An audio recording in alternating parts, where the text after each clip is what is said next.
Hey all, Paint Marine here with another look at the Codex Preview that we saw today. So I did a live stream, kind of hobby hangout and watch along. Don't think too many people tuned in. They were probably just tuning in to the actual thing. But if you want, you can catch that in the past live stream playlist and see my initial reaction there. So just real quick, my first impressions, Necrons look awesome. I love all the new Necron stuff. Their whole new aesthetic makes it really hard not to start a Necron army. But with all the new Space Marine stuff coming out, I'm already behind, and I'm going to be continuing to be behind, and I feel like I will be behind until primaries are phased out. There's so much to catch up on, and just so much more coming out. So let's take a look at the Warhammer community article, hit the wave tops, and I'll kind of give a little more, I guess, talk on what I've got going on, and hopefully I can get most of this done before interrupted by one of my young kids. As if you're already familiar with this channel, we have 3 young kids, and it's just part of it. Unfortunately, they pop in and out because it's a Saturday and they're home, and it's just, yeah, it is what it is. So I apologize in advance if that annoys you or anything, but I can't help it too much. Alright, so they got it there. You can watch it again, the whole Twitch live stream, if you want to see it right from there.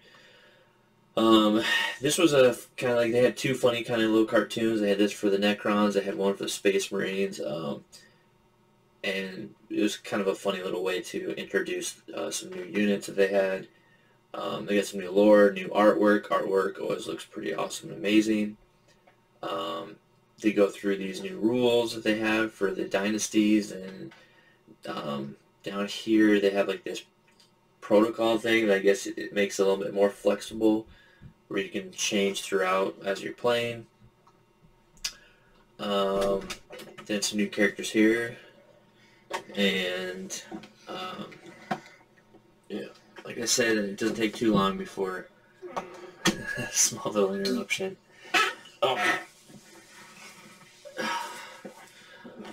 Okay, so then we go down, and we got the this is for on Crusade. So there's 1 RP as requisition point, so I think you get those while you play Crusade.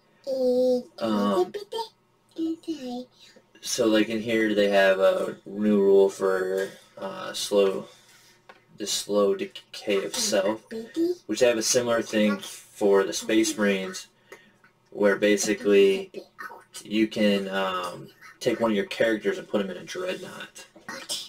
So here is the Silent King, and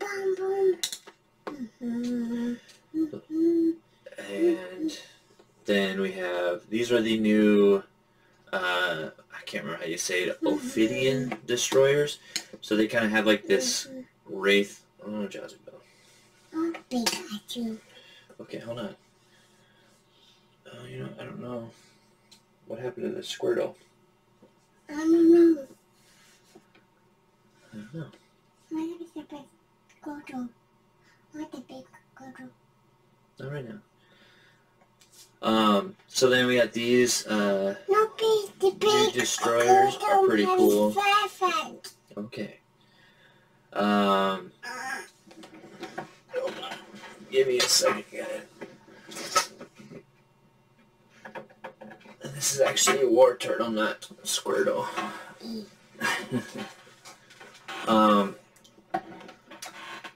So yeah, so they're pretty cool. They have like kind of this wraith aesthetic to them. Yeah, so they're, I think, yeah, very impressive looking. And then I'm not sure what this little dude is, but I think they talked about him before in one of the past, or he was shown in a preview prior. But here's a look at some of their weapons and stuff. Shh. You gotta be quiet. Daddy's talking. So yeah, a lot of it going more into the kind of close combat. You can go get your other one? No. No, no, no. And then of course the flayed ones. The new flayed ones are disgusting looking. Okay, hold on. They're pretty gross, and they're, you know, it'll be interesting to see how a lot of people do these up as. But yeah, they're pretty awesome and gross looking. Remind me of the short story I had talked about. I can't remember what it's called now. That Robbie McNiven did. It was Kakaradon short story. And the flayed one shows up, and the way he describes in there is like, here it is right here manifested. So let's see here. Each time this model unit makes a melee against an enemy non-vehicle, they get an additional hit. Okay, John. And then they have these new cool Chronomancer. They're kind of like sorcerers, or so they have this Chronomancer. And this one, so this is like a theme I mentioned before, that they have this temporal thing that they do with like the Judicar. Also has like a hourglass, so it seems to be like a time manipulation thing that they're doing in the in this edition. I don't know if it's on purpose necessarily, but here.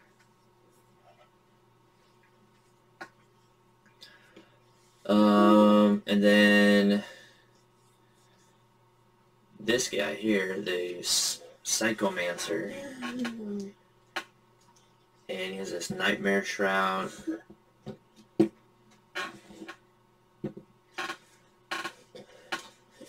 So, and the next they go into the Space Marine. Look, Josh, look. Then they go to this. This was pretty funny. They're like, you know, Call, you can't just keep making new Primaris Space Marines. And he was like, the hell I can. And then he hits like a big button that says Primaris Marines. So then here we have the part of the Crusade where you can take a character and put him into a Dreadnought. Then they have this thing for the chaplains where you can make him a Master of Sanctity. It's kind of like a, was it Master of the Forge? So then here's where we see one of the first ones that we kind of got a grainy preview of before, when they, in the last, one of the last previews they did. So we get to see, have a captain with a master-crafted heavy bolt rifle, so he's in Gravis armor. And then we have these, the heavy Intercessors, which, again, these are going to be 3 different versions, and they're going to be troops. So they're going to have 3 different versions of this bolt rifle, or this heavy bolt thing. And they're, like I said, they're going to be troops, so you can bring a whole army of Gravis, basically, now, is what this is showing. Now that you have troops. So this is like the heavy bolter. And that's another thing you notice now with this, the Eradicators, is they're starting to kind of bring in alternate kind of weapons where you kind of have these different versions, but then you can still bring like one more. So we have heavy Intercessors, so they have the Executioner bolt rifle, Executioner heavy bolter, and then you have the heavy bolt rifle.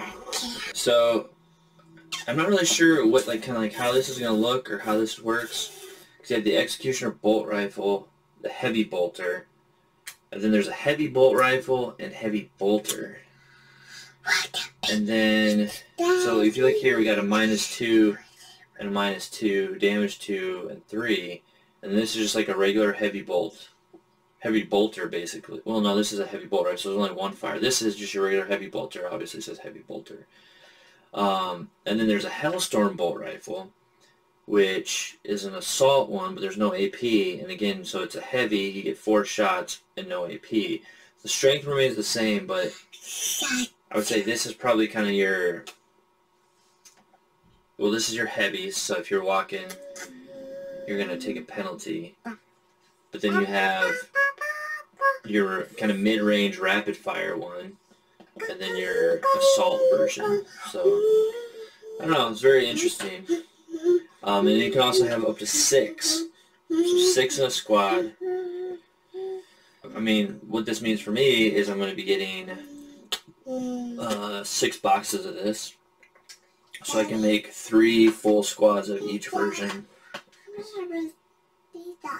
Yeah. So then next... Oh, it's a Lego? Yep. That's my Lego. Oh, it's my Lego. No, Daddy, my Lego. Oh, okay. Alright, so next we have the Eradicators. Now, these are the multi-part kits, and there's not much more information here as to what's going on. I know this is a multi-melta, and they said that in the thing, but as far as this here, because at first I was like, oh man, so like, I hate when they come out and like the monopose or like the snap fit kind of kit, like the Indominus, like comes with a different version. So at first I was like going to be a little upset. I was like, man, is this version here? Let me go to the next one. Is this version here? I'm not on you. You're sitting on my lap. So I didn't know if this was going to be the same version as the one that comes in the Indominus box. And my worry with that is because I just don't like when they model something completely different and then they have a multi-part kit come out and it's the same weapon but it's modeled significantly different. But here I don't think that's the case. But they don't give us a whole data sheet like they did for the heavy intercessors. They just tell us what the multi-melta is, and this is the rule. They said not just for Eradicators, but just going forward for the Eradicators. So yeah, so I'm assuming this is probably the heavy version of the Melta, and the one that comes in the Indominus set is like the mid-range. And then of course, like with the others, like I guess you can bring the heavy or the multi-melta with if you bring the heavies or something. I'm not quite sure. The other thing is with these you can bring 6, but again we don't know what the max size for this squad is. Is it 3 or is it 6? So at least for me, I'm still gonna have to hold off a bit more on building my Eradicators just because I want to know more. Like, is the max 3 or is the max 6? And then how can I build them? I built one squad and I swapped one of the helmets out with to have the skull with the sergeant on it. But like I said, I want to know more before I continue going further with building these because I want to build them correctly to how I build my armies and stuff. Alright, so Playguard, not really much to show here. They are what they are. They have a multi-part kit coming out, so you can get some more poses. This is cool, like pointing, hand on a sword. You could probably swap that out and have them shooting or whatever. They don't have a picture, a close-up of the guy wiping the sword off of the flag, which I think is really cool to have, like, takes down like a chaos banner. If you have an opponent that you play local a lot, like a little friendly rivalry, you could make that flag into whatever. So I thought that was pretty cool. And then the Assault Intercessors multi-part kit. Now this, I still haven't built the Assault Intercessors that I got from the Indominus thing. But things of note here would be that you can bring Power Fists. They said Power Fists, Power Swords, and Thunder Hammers, and Hand Flamers for your Sergeants. So that's very interesting. But then also, if you notice here, they don't have like that little Indominus symbol on their front forearm. So these are kind of just, I guess, your generic kind of ones. So I don't know if I necessarily need to pick these guys up just from the standpoint of, like, I mean, most of these, like, I have a sword. There was, like, this one right here is probably, like, I'll probably get one just because of this guy right here. I like the grenade throwing, and then he has these grenade kind of pouch here, like he's just going into battle with it. So I might get one for that. But really, I don't really, because I can kit bash everything else. Oh, this is the other one too. I like this too. This reloading and like that magazine's actually like in like the process of coming out for me to put a new one in. So I think that's really cool. But I mean, I already have Thunder Hammers and Hand Flamers that I can swap out, so that's pretty easy enough to do. Now this thing here. So there's definitely 3 versions. This is your DACA version for taking down hordes, I would say. It has Onslaught, Gatling, Iron Hail, Heavy Stubbers, and then Frag Storm. So this is definitely your chaff killing. I feel like I kind of might want to do one just like this because I do like the option of being able to bring something that can take down the hordes. But at the same time, I do like my anti-armor. And that's where I'm kind of torn, because right here, you know, mommy? Okay. So we get kind of a quick look here at the data sheet. Again, it doesn't give you all the weapon profiles, but at least gives us something. I mean, most of them we already kind of know. I would like to know what kind of missiles these are supposed to be. They're probably like a Hellstrike missile or something, or whatever they're called. Because this thing is touted as the anti-armor, and it says, where's that? Appears. So you have the Thunder Strike as the anti-tank roll. It has twin Icarus rocket pods, which, I mean, are okay. They're not super great as far as, like, I would say anti-armor. And I want to, I'm not sure, I'd have to look at, I don't remember what their range is. I can't remember if it's 18 or 24. It might be 24. I can't remember. It might even be longer than that, I guess. It might be 36. But I don't, yeah. But anyway, yeah, make it an effective dogfighter. So, I don't know. It has a last talent. I know that's a 2-shot last cannon, basically, but it's only 24-inch range. We don't, so where's the movement? So it can move 16 inches. It's only got 10 wounds, strength 5, toughness 6. Yeah, the toughness 6 is not too bad. But, yeah, I don't know. It doesn't, like, right now I don't see any other, so you can put it with Ravenwing. But yeah, I don't see it. It doesn't have any other, like, survivability, really. Excuse me, 3-up save, all that. But yeah, so I don't know. I'm really torn on this because the other thing is, like, these are probably 1-shot missiles. So I feel like it has a very limited anti-tank role here. And that's kind of my problem is because, I mean, if these are 1-shots, so you got 2 shots with those missiles, and you got this pretty short range, you think about it, and then these I don't feel like are not, I mean, against some good armor, like, these aren't going to do anything. Like, you can use them against flyers, sure, but, I mean, they're not, this here is not anti-tank, in my opinion. These could be, but they look like they're probably 1-shot missiles, so they're 2 shots and you're gone, and if they hit, if they miss, whatever, just having 2 shots at that, I don't like. And, like, there's no confirmation, but I feel like I can confidently say that because anytime you see a missile modeled like that, it's usually a 1-shot use thing. Usually. They could be changing that. I don't know yet, but... And then, of course, this Laz talent, which I liked in the past. I like Laz. But now that they're starting to roll Melta in, my Salamander heart is starting to come out more and wants to bring more Melta for sure. And I know, yeah, I don't know. We'll see. But going back up, we can see that the Melta Destroyer is a heavy 3. So you're getting 3 shots out of it, and it's 24-inch range. So 24-inch Melta or a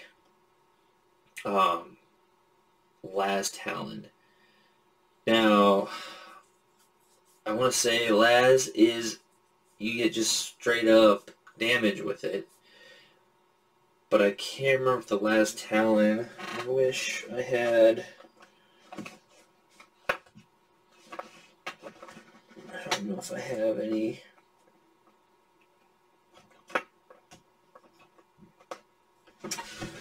I used to have all my, well, you know what?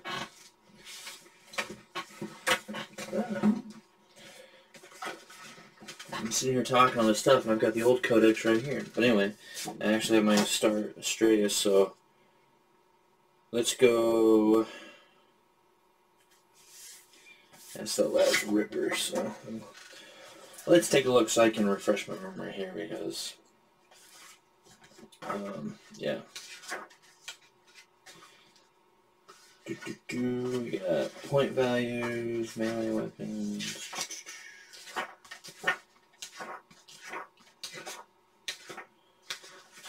Okay. Range weapons. Twin las cannon. We want the las talon.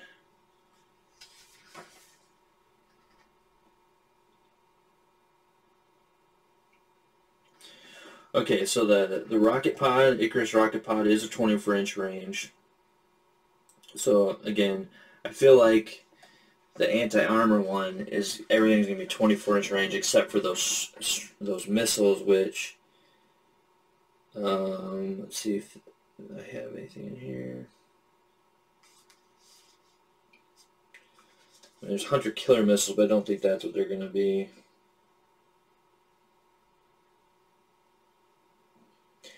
Alright, last talent is 24-inch. Okay, so it's a D6, right? So we got a -3 and a D6.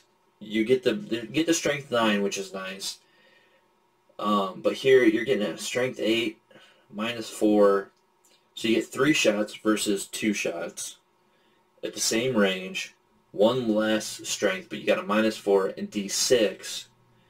And if you're in half range, you're always going to have minimum 3 damage because it's D6 plus 3. So if you get 1, you're going to have 1 plus 2 or whatever. And this one is just heavy 2 with D6. And again, I'm only a -3, so I don't know. In my mind, looking at this, granted, okay, so here's the other thing. So we know that we're getting the Icarus pod, right? Which, you know, so up here we have, this is the Hammer Strike missile launcher, and then you have the crack grenade, right? So you have the crack, which is kind of okay. I mean, it's not horrible, but yeah, instead of the crack, you're getting those 2 missiles in the other one, and then we know that we're getting the twin Icarus pod, right? Is that what it is? Yeah, twin Icarus pods. So we look at the pod, the Icarus here, which I don't think they have twin Icarus pods on anything.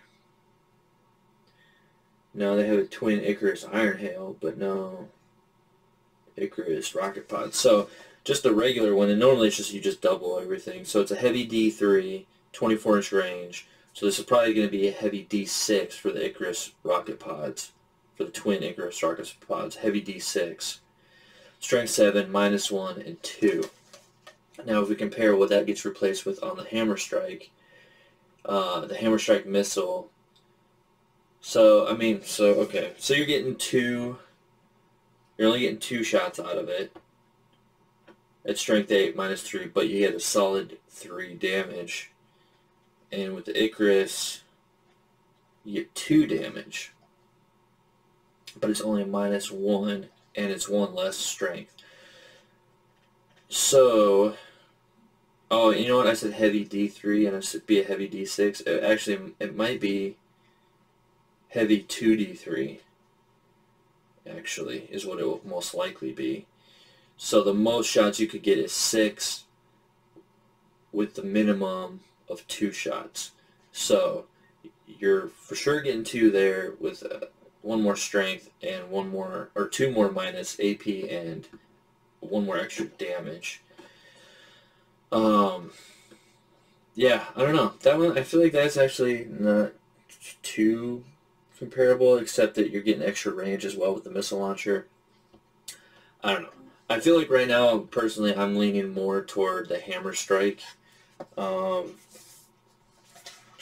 feel like it's a more reliable anti-armor, in my opinion. You get more range with that, same range with this.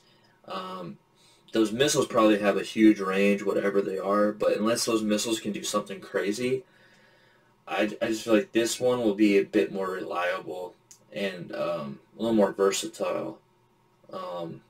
It'll be able to definitely take down smaller armor, but will be able to, you know, challenge some of the bigger armor stuff as well. Yeah, yeah. That's how I feel here. Because again, this is only 2 shots versus what, 3.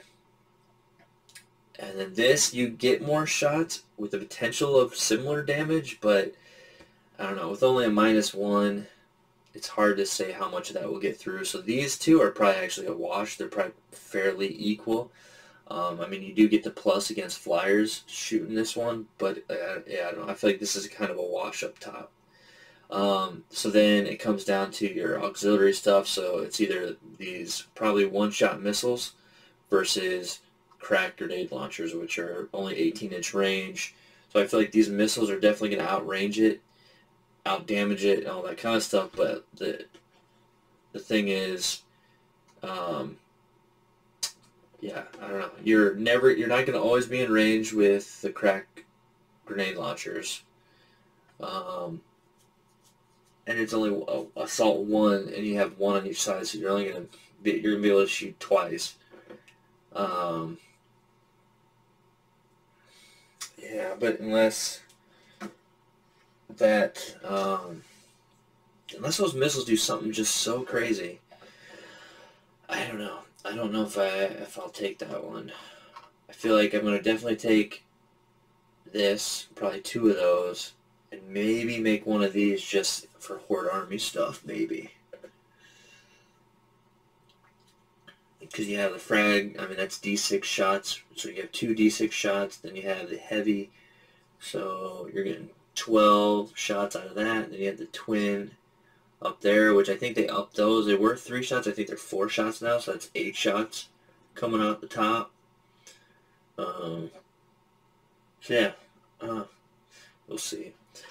Alright, well, I've been really kind of caught up on these here. Yeah, I just need to know more. I'm just so torn on what's going on here. So, and then they talked about they've got new supplements. They got Space Wolves, Blood Angels, Death Watch Codex supplements coming out, and then the whole Codex for the Death Guard will be coming. So that's the kind of the next we can see for the upcoming Codexes, and then they kind of featured this guy from the Death Guard. But in the video, they also showed, you could see in the background, there appears to be like what looks like kind of like new terrain. It looked very putrid-y, Death Guard-ish. But, and you probably remember, like, I can already tell right here, this was from a rumor mill picture that they did on the Warhammer community from not that long ago.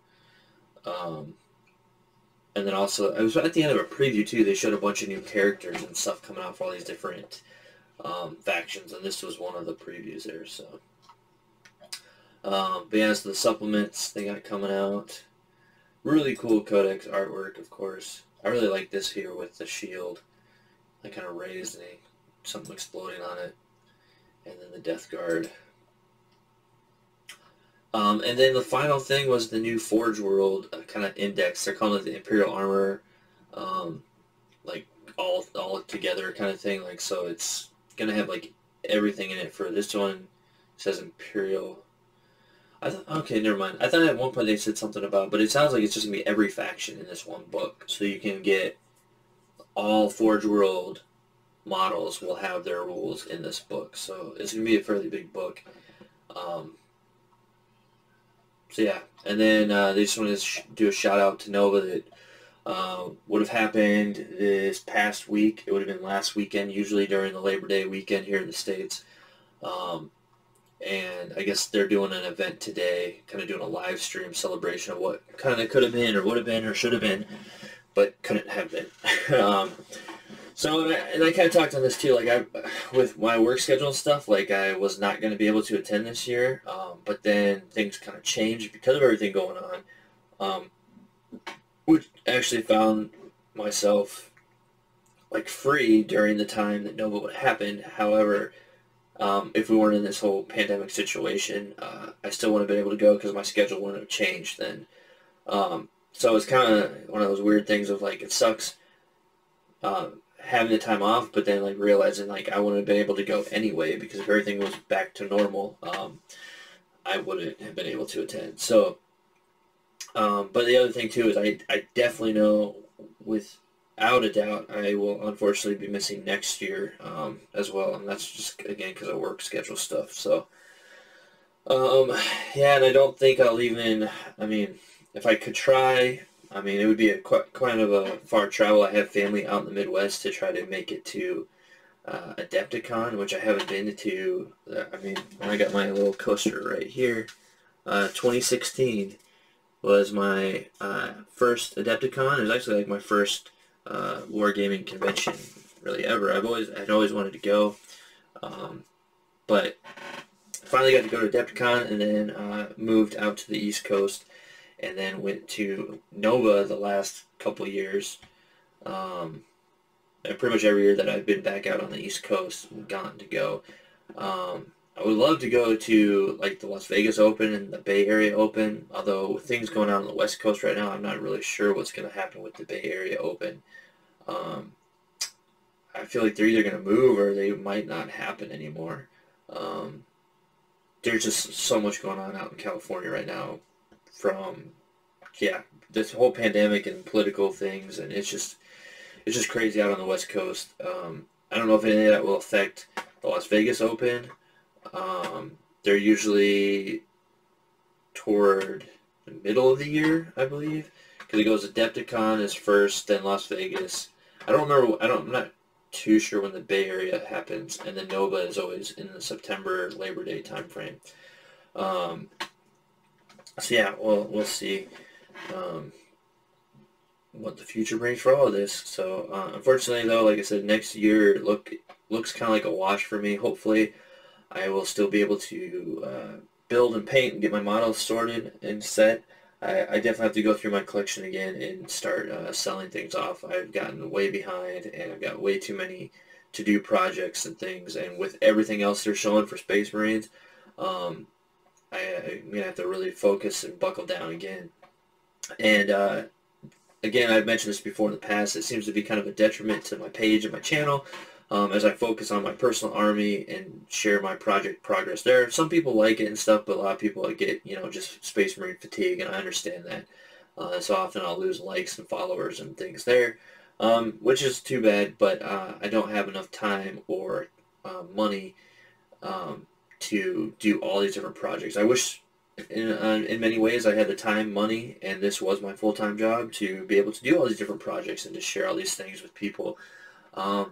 But I think that's kind of part of the, I guess, downfall or detriment to trying to share my hobby stuff online is a lot of people are in the same situation as I am. Like, we don't have the time, money to do all these projects, and so we like to kind of live a bit vicariously through others. And so I find that if I don't get to do a bunch of different projects and I'm only working on my Space Marines, people are like, well, this isn't what I came to see. I'm working on Space Marines, or I can see enough people doing Space Marine stuff that, I don't need another person to follow. So, I mean, it is what it is. But yeah, that's kind of how it kind of plays out. It is understandable. But alright, well, I will be done ranting for that. This has been a little bit longer than I expected, but again, I tend to get off on some rants from time to time. So, yeah, a lot of cool stuff, a lot of stuff I gotta work on, and like I said, I'm still working on Shadow Spear. About done with these guys here. Yeah, so, alright, well, thank you for watching. If you haven't already, please check out the Facebook, my Facebook page in the link below. Subscribe to the channel. I greatly appreciate that. And yeah, check out I have an Instagram handle on there as well. I update pictures there as I do my projects and things. And until next time, thanks.